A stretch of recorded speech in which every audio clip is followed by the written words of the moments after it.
तो कैसे हो भाई लोग? आप तो सवेरे उठ के मैं चलता हूँ बाहर और आ जाती है रामनवमी और मेरे घर के सामने ही भंडारा होने वाला होता है आज। और बाहर तो आज डीजे बजने शुरू हो गए थे और फिर वापस आता हूँ मैं घर पर। और घर पर आने के बाद जल्दी से नहा धोकर हो जाता हूँ मैं तैयार। और फिर जल्दी से घर को ताला लगा के चलते हैं हमारी सारी के घर पर।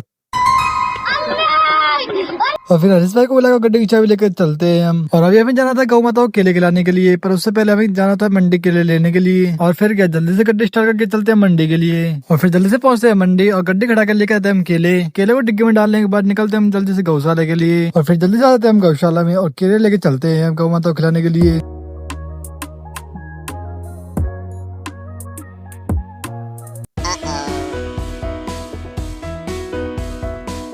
और यहाँ पर सारी गाँव माताओं के केले खिलाने के बाद चलते हैं हम दूसरी साइड। कौन है ये लोग? कहाँ से आते हैं?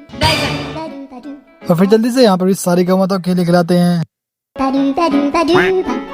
और फिर केले खिलाने के बाद निकलते हैं हम यहाँ से। और अभी हम जा रहे थे निशा को छोड़ने के लिए दुकान पर। और फिर जल्दी से दुकान पर निशा को छोड़कर आ जाता है हमारा भाई। और अभी हम जा रहे थे कंटेनर यानी खाली रोड पर, जहाँ मेरा भाई गाड़ी चलाना सीखेगा। और फिर आ जाते हैं हम कंटेनर पर और यहाँ पे फिर हरीश भाई गाड़ी चलाना सिखाते हैं। और यहाँ धूप तो बहुत ही ज्यादा तेज हो रही होती है। और थोड़ी बहुत देर तक गड्डी सिखाने के बाद हम निकलते हैं वापस घर के लिए। और फिर जल्दी से पहुंचते हैं घर पर और मेरे को आ रही है बहुत तेज नींद। और फिर जल्दी से जाता हूँ मैं सो। और फिर थोड़ी देर के बाद प्रमोद के साथ में जाता हूँ इसका सामान छुड़वाने के लिए कहीं पर। सामान छुड़वा के आता हूँ वापस। और यह भंडारे में तो काफी ज्यादा भीड़ हो रही होती है। और अभी प्रमोद और मैं जा रहे होते हैं दशहरा ग्राउंड में रामनवमी के फंक्शन की तैयारी देखने के लिए। और हमारे घर साइड भी राम जी का फंक्शन होने वाला था। और फिर हम आ जाते हैं दशहरा ग्राउंड में।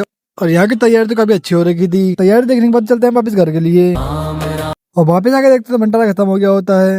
और शाम को आता है शहीद भाई और सारे भाइयों के आने के बाद हम चलते हैं जागरण देखने के लिए। और यहाँ तो काफी ज्यादा भीड़ होती है। राम जी का जागरण है तो भीड़ तो होगी। और आप ये सजावट देखो।